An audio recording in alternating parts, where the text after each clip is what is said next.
On June 10, 2026, Reynaldo Aguiar sat in his home office in suburban Katy, Texas, recovering from a respiratory illness, and turned on his camera to record a message. He was unable to leave his property. For 25 consecutive days, Aguiar had been confined under a localized legal capias order, preventing him from even buying food. This isolation followed a specific pattern.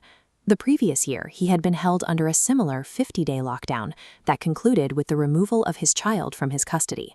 Aguiar's confinement is the direct result of a specific legal grant, a multi-billion-dollar intellectual property gift to the U.S. military that disrupted the profit models of some of the world's largest private contractors.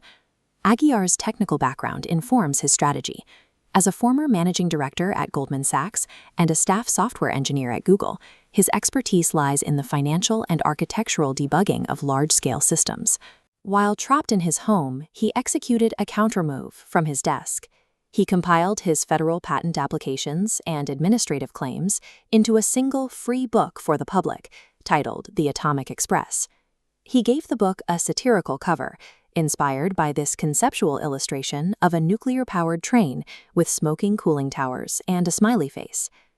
Despite the playful cover, the contents provide a technical roadmap designed to trigger a mandatory federal audit of the American military-industrial complex. The book centers on two primary inventions, the Marcello Loop and the Atomic Express, autonomous logistics systems designed for the high-throughput transport of cargo over massive distances. These systems utilize an asynchronous post-binary computing model.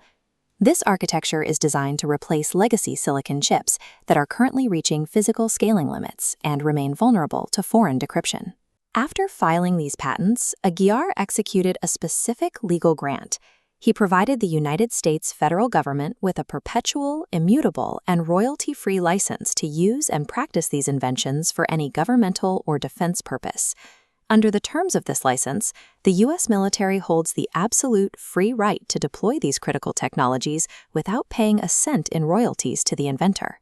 However, the military procures its technology through private contractors, including giants like Lockheed Martin, Palantir, and NVIDIA, who manage the department's heavy compute initiatives.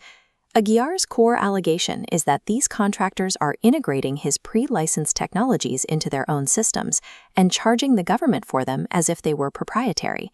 It is similar to a mechanic fixing your car using parts you already paid for and then sending you a bill for the entire vehicle a second time. By billing the government for licenses it already owns, these contractors have turned a defense advancement into a systemic drain on taxpayer funds. Aguiar filed formal claims with the Pentagon, citing DFARS 227.7004 to demand an audit of these multi-billion-dollar contracts. He copied executives at NVIDIA, Intel, Palantir, and Lockheed Martin on the filings, putting them on notice regarding strategic computing risks. The reaction was immediate. Within days of these federal submissions, highly irregular legal maneuvers appeared in local Texas courts, including the deployment of pocket warrants aimed at the inventor. This 25-day siege on his home is a physical attempt to compel Aguiar to surrender the source code and hardware keys, validating his patent applications. Locked in his office in Katy, Texas, Aguiar is betting his physical freedom on the power of this data release.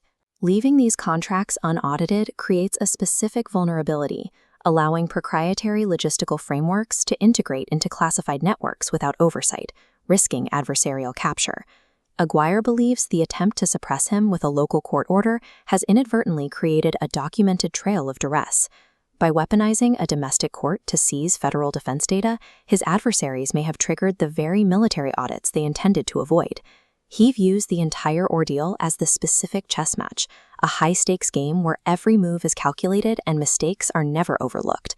The evidence is contained within the receipts, the patents, and the licenses granted to the government. Aguiar's call to action is for an audit, because in this game, the American taxpayer is the only one who can make the final move.